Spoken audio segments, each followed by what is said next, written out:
Hello बच्चों, चलिए प्रश्न को समझते हैं। एक गेंद एक छड़ के सिरे पर स्थित है और इसे एक क्षैतिज वृत्त में 5 मीटर की त्रिज्या पर 10 मीटर प्रति सेकंड की गति से घुमाया जाता है। गणना कीजिए। प्रथम, गेंद के त्वरण की।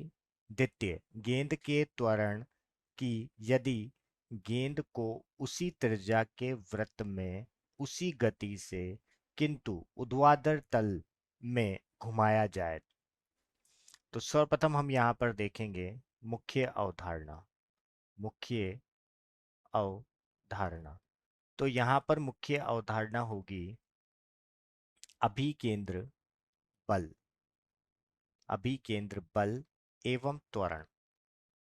एवं त्वरण कि कोई भी वस्तु अगर किसी भी वृत्तीय पथ पर चक्कर लगाती है तो वृत्तीय पथ पर चक्कर लगाने के लिए केंद्र की तरफ एक बल कार्य करता है जिसे हम कहते हैं अभिकेंद्रीय बल। और उस बल की तरफ ही, उस बल की ओर ही यहाँ पर त्वरण भी लगता है। अब ये जो अभिकेंद्रीय बल है उसका, अभिकेंद्रीय बल और अभिकेंद्रीय जो त्वरण है, ये अभिकेंद्रीय त्वरण, इसका मान निर्भर करता है इस वस्तु के वेग के वर्ग पर और निर्भर करता है इस वृत्तीय पथ की त्रिज्या पर।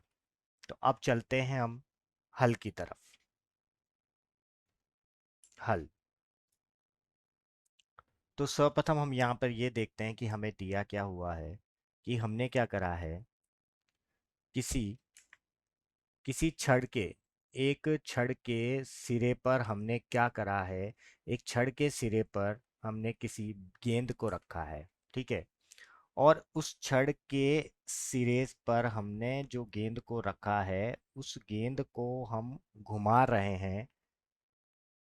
उस गेंद को घुमा रहे हैं 5 मीटर की त्रिज्या वाले वृत्ताकार पथ पर।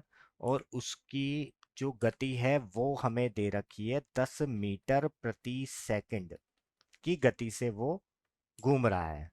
तो पहले में तो हमें ये देखना है कि ये अगर ऐसे घूम रहा है तो इस क्षैतिज पथ पर इसके घूमने पर जो त्वरण उत्पन्न होगा वो त्वरण हमें पता लगाना है। तो हमें पता है कि अगर ये क्षैतिज पथ पर अगर ये घूम रहा है तो केंद्र की तरफ यहाँ पर क्या होगा, केंद्र की तरफ एक बल कार्य करेगा जिसे हम अभिकेंद्रीय बल कहते हैं।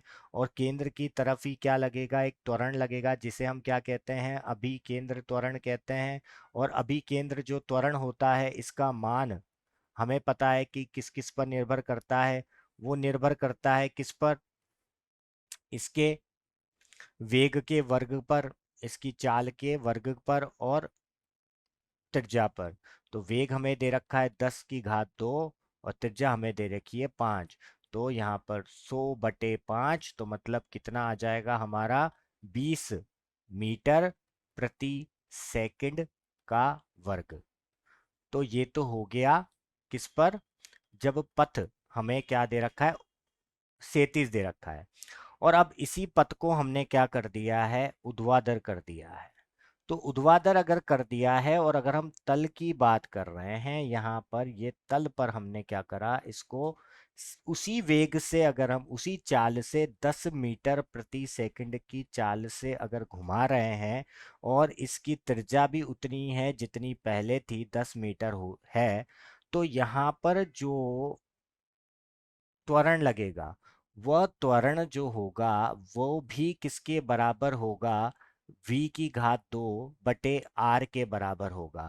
तो v भी हमारा 100 है और r हमारा 5 है।